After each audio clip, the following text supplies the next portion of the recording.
All right, we are officially live. The red button has been clicked. So Hey, wait everybody. to start trickling in. Yeah, we'll get going here in just a minute. I totally forgot. I'm trying to take some notes to talk to you guys about this thing we're doing. So I let don't, me. I don't know that we've ever like formally introduced ourselves. Yeah, I think the very first one, like Well, a did few we? weeks Okay, ago, yeah, that's right. we mentioned it, but please go ahead I mean, because clearly you can see our names. well, yeah, Toby, Stuart, and yeah. Well, the first one I think we had about 12 people on Okay, in the group, so it would probably be good, like at least monthly or something, to introduce yourself. please Talk go about ahead. yourself. That would be really good. One of my private investors actually just joined. So Hunter, if you're on, what's up? Hey, Hunter. Yeah. All right. Yeah. Why don't you two just introduce yourself really quick? Yeah. So my name is Toby, or Tobias Ema. I am located in Frisco, Texas, about 20 miles north of Dallas. Was born and raised in Texas, which I guess these days is an actual rarity. You got a lot of people migrating to the great state of Texas. So I was actually born here. So I am officially a Texas native. Um, Full time single family investor, full time multifamily investor, full time. I like to categorize it as like massive income from the flips. You've got the active income from the multifamily, and then you've also got the passive from the multifamily and other rental properties and things like that. Always super excited to be part of this group. Just love how this community is growing and how we're just becoming a family. I've had a lot of like off the playing field conversations with different members, and it's just so fantastic to hear everybody's stories, hear where they're all at in their journey, just chat and really get to know people. We've already had some people reach out and they're already partnering with other people in the group. We've had some people reach out and they're investing in other people's deals in the group. I see hello from Kuwait. Hey Keisha, how are you? Hey, Keisha. Thanks for joining us. What time is it? Do you think it's like 2 a.m. or 5 p.m.? Something crazy like that. Where did I leave off? I don't know. Somewhere good. Probably somewhere not important. I'm not that excited, so I'll pass it over to Vien. Oh, you're muted. Oh, can't hear you, Vien. All right. Can you hear me now? Yes. Okay. Oh, it's 8 p.m. there. All right. Hi, everyone. For those of you who are new to the group, so my name is Vien Nguyen. I am in Denver, Colorado. So we're partners here, Toby, Stuart, myself, and Aaron. We do have a team named Million Capital, for multifamily. So I basically do have, like 2 full-time jobs. One is in engineering. That's my daytime, and then the other job is multifamily. Really, really excited to be in this group and really to do multifamily buying apartment complexes with these gentlemen here. It is truly a team sport, and relationship is everything for us in this business team. So just focus on that too. Like, as a team, you can really figure anything out and solve any issues that you have in this business. So my goal is really to I want to dedicate my time full to just strictly in real estate, and maybe in 1 to 3 years transition from engineering world to multifamily. Awesome. All right. Hey, and thank you everybody for making comments. That's great because we'll go back and we can interact and all that. Yes. What this is every Thursday we get on at noon Central, 1 o'clock Eastern, and we interview members of the group. So if you want to hop on here with us, please reach out to Toby, Vien, myself, or Aaron, and say, hey, I'd like to hop on there for a few minutes, and just we'll introduce you, whether you've bought a rental ever or not, doesn't matter. We just want to get to know everybody. Because we all started with 0 doors, right? And we're all trying to find some freedom. That's why we're in real estate. Super quick about me. I got involved in real estate in the 90s. I was a loan officer, 95, fresh out of college. and my older brother flipped a house in 97. And I said, dude, that's what I want to do. And so in 97, I got into flipping, been full-time the last 25 years. We've flipped homes around the country. I've got a lot of my private investors that are on here that we've done a lot of successful flips with. Thanks, guys, for being here and lending us support. And then I've always had rentals forever and a day, but I always thought I had this tunnel vision, right? I was a single family guy 25 years ago, and that's all I thought I could ever be. I knew about mobile homes. I knew about storage units. I knew about multifamily. I knew about commercial. I knew about big box, strip malls, all that kind of stuff. But I didn't think I could do it because I was a single family guy. And a few years ago, I had that mind shift and got into multifamily. And after trying to do it by myself for a while, I realized you have to have a team. There's just too much going on when you buy a community of 50, 80, 100, 200 tenants. So connected with these guys over the last year. We've got a great team and we're doing things. And I'm thankful for my other team members. And so I'm going to go ahead and jump into this. As promised, today I'm going to be going over a 21 unit that me and another private investor picked up last fall up in Cleveland, Ohio. I've been buying in Cleveland for years now. Done rentals up there, but it's been duplexes and flips, but got into doing some multi. And so I just want to talk about the process of the deal, of how the deal came to be, a little bit about the numbers, about my horrible don't do this at home napkin analysis of why this was a good deal. But I'll get into that. This won't be more than probably 10 or 15, 20 minutes max. We keep these short. I've got another appointment I've got to get to here at noon, Utah time.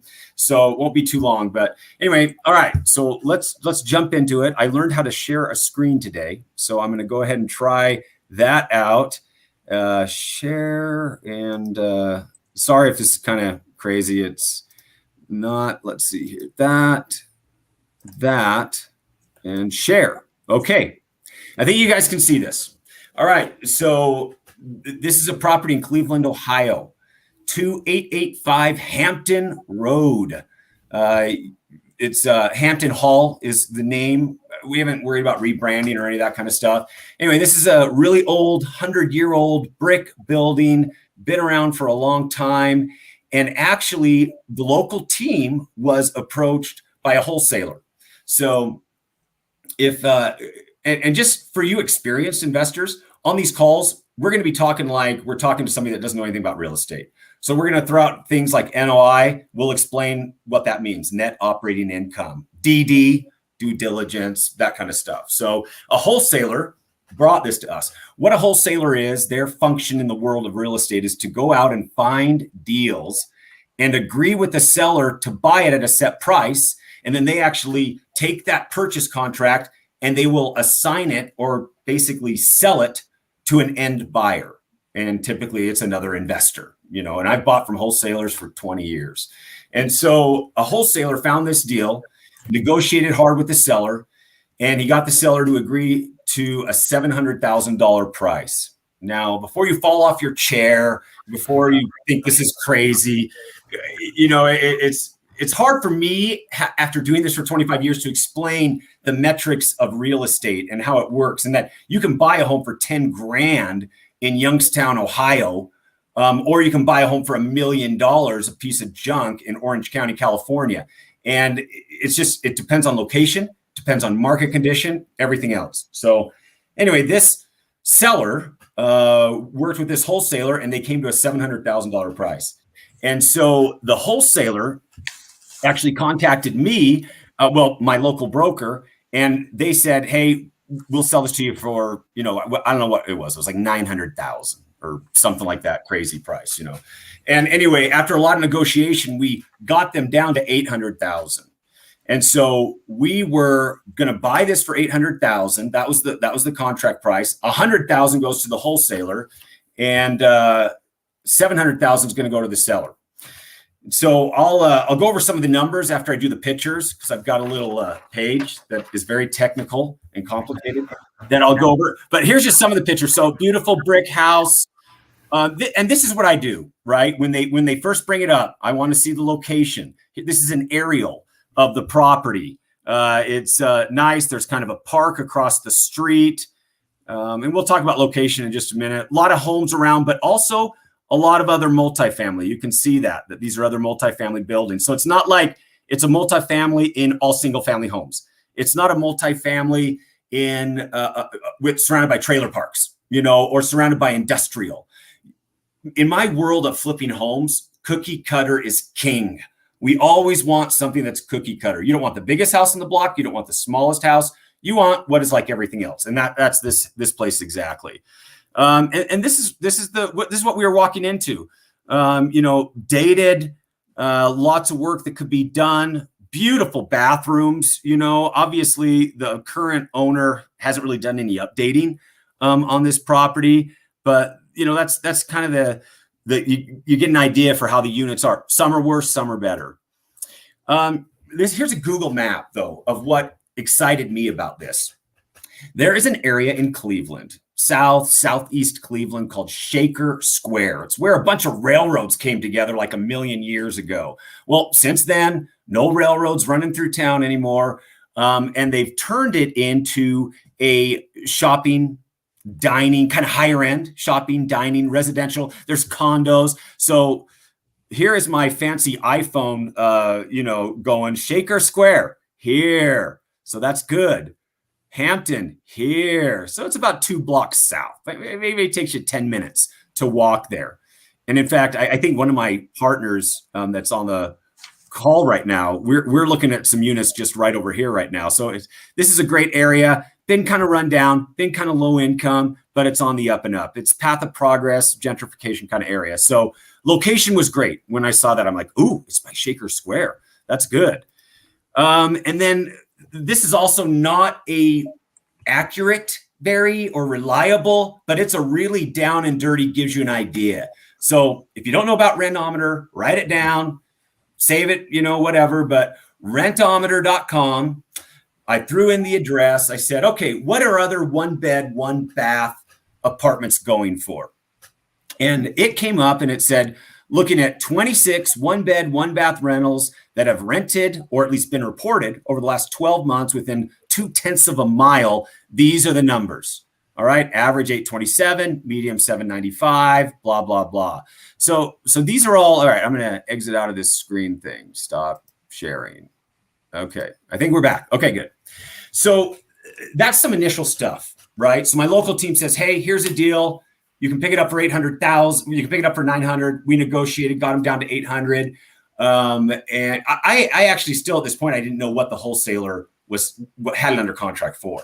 You got to understand when you're dealing with wholesalers, you can't get all excited about what their fee is going to be on a deal, right? Maybe this guy had it under contract for $795,000 and he's getting a $5,000 fee. Maybe he had it under contract for $400,000. And he's going to make $400,000 on the fee. You have to look at the numbers that you're buying it at, and if they work, you pursue it. Okay, so we found this deal. We looked at the location. It looked great. All right, so here it is. This is my fancy Sharpie analysis, right? All right, 800,000 is my purchase price. 100 is going to the wholesaler. 700 is going to the seller. 21 1-bed, 1-bath units. All right. At the time, this is a value add. I'm the distressed guy, right? I've been buying distressed properties for 25. If I don't have to put like a ton of money into a deal, I think, what's the problem? All right. So at the time, there were 9 whopping tenants, right? There out of 21. We got down to 5 before we even started to turn it around because they didn't want to comply or they weren't paying rent or whatever. All right. So the rehab was going to be about 150. Needed some roof work. I went to the place, we checked it out. The team checked it out, but needed about 150,000 in rehab. So we would be into this about 950,000. All right. So being pessimistic, I said, okay, market rents are going to be about 750. They easily could be 800, 850 or more because of its location, but I'm saying 750. So at 750, 21 units, and this is what I did initially, right off the bat. I went in, I said 750 times 21, right? I'm trying to find out the best scenario, right? Being conservative on the rent, but let's say it's 100% full. So that gives me, so I take 750 times 21 units times 12, gives me a GPR, so gross potential rent of 189,000 a year. Then I take that 189,000 a year, the vacancy, once a place is fixed up and going, you're at about, you could be 10%. It's actually less than that, but I'm saying 10% vacancy. So I take 189,000, I'm doing this backwards, so it's kind of crazy. 189 times 0.9, that takes off 10% for vacancy. And then I always take off 50% operating expenses. Typically it's less if you've got a good property. It could be more if there's a lot of problems with it, and you're not repairing those properties. But we're saying we're going to go in, we're going to renovate all the units. This is like after it's renovated, after it's stabilized. And so I take those numbers, and I'm trying to hide my bottom number there. I'm at about 85,000, right? That's that last number there, 85,000 NOI, net operating income. That is an important number in multifamily. NOI is what everybody's always wondering. What's the NOI? What's the NOI, right? What's the net operating income? Because based off of that gives you a rough idea for the valuation. So based off of an $85,000 net operating income, I took a 7% cap rate. To be honest, cap rates are lower right now, even in Cleveland, Ohio. But I'm saying 7% cap rate. At a 7% cap rate, you take 85,000 divided by 0.07, and you come up with an after repaired value or a valuation of 1.2 million. So to me, this wasn't like a unicorn. It's not like one of those flashy Facebook things where, we're buying it for $950,000 and the stabilized value is $5 million. This is going to be amazing. No. What I'm looking for is that ARV, is that stabilized value more than what I'm going to be into the asset? If it's close to or more, then it's a no-brainer. Because you guys, in multifamily, this isn't a quick flip, right? I wasn't trying to buy this, fix it up in 6 months or a year, then sell it, right? I want to sit on this for 3 to 5, 7 to 10 years. And as that happens, the tenants will be paying down the mortgage. We did a cost segregation study on it, got it in from Boomer, one of our guys. We did all that.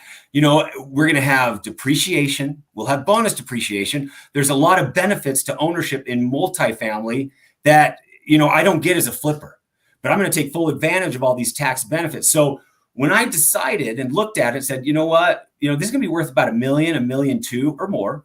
I'm like, let's go. We're going to go in on it. Now, the financing on this deal, because we needed work, because we're trying to close quick. A lot of these wholesale deals, you've got to close quickly. You can't take months and months to get everything done. We basically, as soon as that appraisal was done on it, we were closing. So it was about a month or something like that. But, and I think the appraised value came in at, I don't know, remember what it was, 980 or 1 million or something like that. It wasn't like super crazy, but it was fine. We were within, 80% of what we needed. But we went in and we got a bridge loan. So we got like a 2-year bridge loan on it. Interest rates high, we're at like 8% interest only payments on it and everything. And so going in, we knew with these value add deals, it's going to be painful, right? You're not going to just be cash flowing off of 5 tenants or 8 tenants, right off the bat. So we've got a reserve set aside to cover that $3,500 or whatever it is payment. We put 20% down, on the deal. So I think our loan's around $600,000. So I think it's about $4,000 a month is our payment. So, we've got to have 7 or 8, 10 units rented, which, we're close to right now. But, we got in, closed on it with this bridge lender, went smoothly. And then we went in. If you remember from the picture, there was a lot of foliage and you couldn't even see the building, clearing all that out. We're going in and collecting rent. We're getting set up with any Section 8 tenants and all that kind of stuff.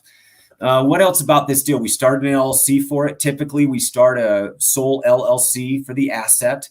So we got that going. We're just kind of rolling on it. We've been into this about 5-6 months now. And of course, everything is slow. It's hard to get guys in there. But yeah, things overall are going well. And the positive thing, of course, is, there's inflation out there, right? And that's affecting rents, but in a positive way, on the deal. So yeah, some of these new units are coming in at $775, $800. And that's been good. Just give you a case in point, we closed on another 118 units in Warren, Ohio, with another group here in Utah last summer. And right now, the rehab's ongoing, massive rehab, just huge rehab, but the rehab's going, and the projections were 850 for a unit, and we're currently renting them out for 950, right off the bat. And so, and I think we're seeing these 8, 10, 12% rent bumps all over the nation with these rentals. And so, yeah, it's just, it's a good deal. It's a solid deal. It's not like a unicorn. It's not this huge home run, but base hits win games, right? And you can't spend your whole life waiting for this amazing unicorn deal, especially if you haven't done a lot of deals, then you probably don't even know what a unicorn deal is. It's really the most important thing is to get in, underwrite these deals, and take action and go after it. So, Toby, Vian, any questions about this deal or process or thoughts? Want to add anything? We got a couple minutes here. It's 11:20. We've been on 20 minutes now. I can't. Oh, there you go. Can you hear me now? There you go. Yeah, we can hear you now. Yeah, when you were showing the visual, I was trying to get your attention. So you were actually showing a grocery list. It was like cheese, milk, toilet paper. What the? I showed the wrong pictures. No, that was great. No, everything was good. There wasn't a grocery list. No, that was perfect. That was yeah. Cool. Yeah. I enjoyed that. Anything to add about deals and stuff? I don't know. We can wrap it up too. It's all good. No, I think like the key item that Stuart mentioned here really, everyone is like in multifamily investing, like everybody looks at NOI. Like how can you increase that NOI? Like Stuart mentioned that we project at 850, right? But now it's currently rent for 950. So that $100 a month per unit, you can calculate that to see how much your value has increased as well, based on how much rent bump you're doing. So I mean, it's really critical in our multifamily investment. Yeah, and it's one of those things that I am still trying to wrap my head around, this whole concept of NOI and large deals, right? I'm a single family guy. And so what the sales price is, that's the sales price. That's it. It doesn't affect it. But when you have like 100 units, if you increase the per unit value by a certain amount, it's exponential. It's like, I was trying to figure out why anybody buys in these low cap rate areas, right? Why? Because I'm about return. That's why I'm in the Midwest, right? That's why I'm not huge in California or anything else. But I'm still learning and growing in this understanding how these guys are able to take an asset in Phoenix, Arizona, or in San Diego, right? Or in Austin, Texas, that has a cap rate of 4%.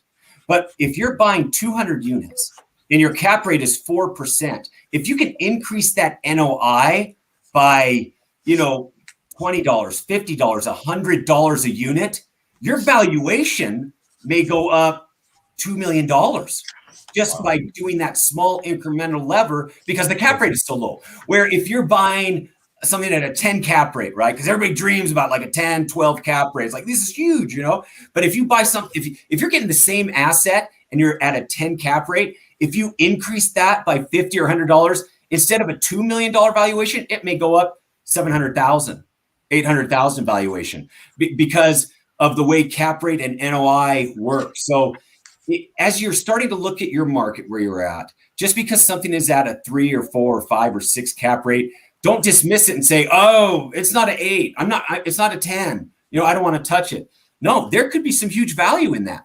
Because, the last 2 years that I've really been getting into multifamily, there's guys buying at 4 cap rates, and they're increasing NOI. They're adding revenue to the asset.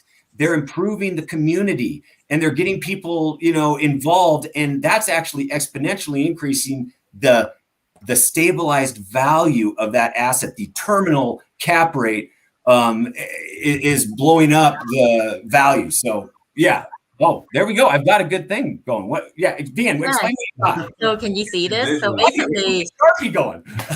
So this is an example of like rough implementation. Basically, we charging 25. I'm going to interrupt you. RUBS is a big deal. Nobody knows what that actually means. That's on here most likely. Ratio, utility, billing. What's the S? System. System. It's where you add the bills that the owners are paying to the tenants, because water, sewer, garbage typically is paid by the owner, right? You can't divide that up by how much garbage someone is using every month. But if you've got 100 units and you implement RUBS, Yep. you can go in and add 8, 25 12, bucks. 25 bucks, 30 bucks to each person. So go ahead, RUBS implementation. Yeah. So this is it right here. So like this is one way to increase your value, right? So you go 100 units, you charge $25 per unit, time 100 times 12, so that's roughly $30,000 a year. And now let's say in this market, our cap rate is 6%. So you take that $30,000 divide by 0.06. So just by doing RUBS implementation, you increase the value by $500,000. So even though you see $25 a month is not a lot, but it's substantial in the multifamily world. So and what do they say the general rule of thumb is? I've always heard, what is it, like 1 to like 17 for every dollar you get an increase in NOI, it adds like $17 or something like that. I mean, it's something astronomical. It's really just the economies of scale is just so phenomenal. And then another thing that I really liked, I know I was joking before, but it was great, is the execution aspect. So you had an identified market, right? You've got the Shaker area, Shaker Square, not to be mistaken with Shaker Heights. You identified the area and you acted quickly on this project. So you knew exactly what the business plan was, and you knew exactly how things were going to play out. Mitigated all risk or most risk, and took into account all these different variables, and you just took action. I think a lot of people get so hung up on these super fancy data spreadsheets and things like that. I mean, you were literally on the back of a napkin and you were like, I'm confident in this decision. It makes sense. It falls within these parameters. I've got these roadblocks or what are those vibrations, bumps on the side of the road, that keep you from hopefully crashing if you're falling asleep. So you had those in place and you said, look, as long as I stay within these parameters, I'm good. Exactly. Yeah. Yep. That's awesome. Well, this has been good, guys. I think let's wrap it up. We're into this thing about 30 minutes now. Thank you, everybody that was on here and that is going to listen to future replays of it. You guys have an amazing day. Every Thursday, we are here at 1 o'clock Eastern, noon Central. We're going to try to maybe have a guest next week if we can, or once or twice a month we want to have guests on. So if any of you would like to be on here with us, reach out to Toby, reach out to myself, and we'll chat, talk real estate, and hang out. That'd be cool. Okay. We good? All right. Yeah, we're good. Yeah, I guess. All right. We'll see you guys. Have a great weekend. See you guys.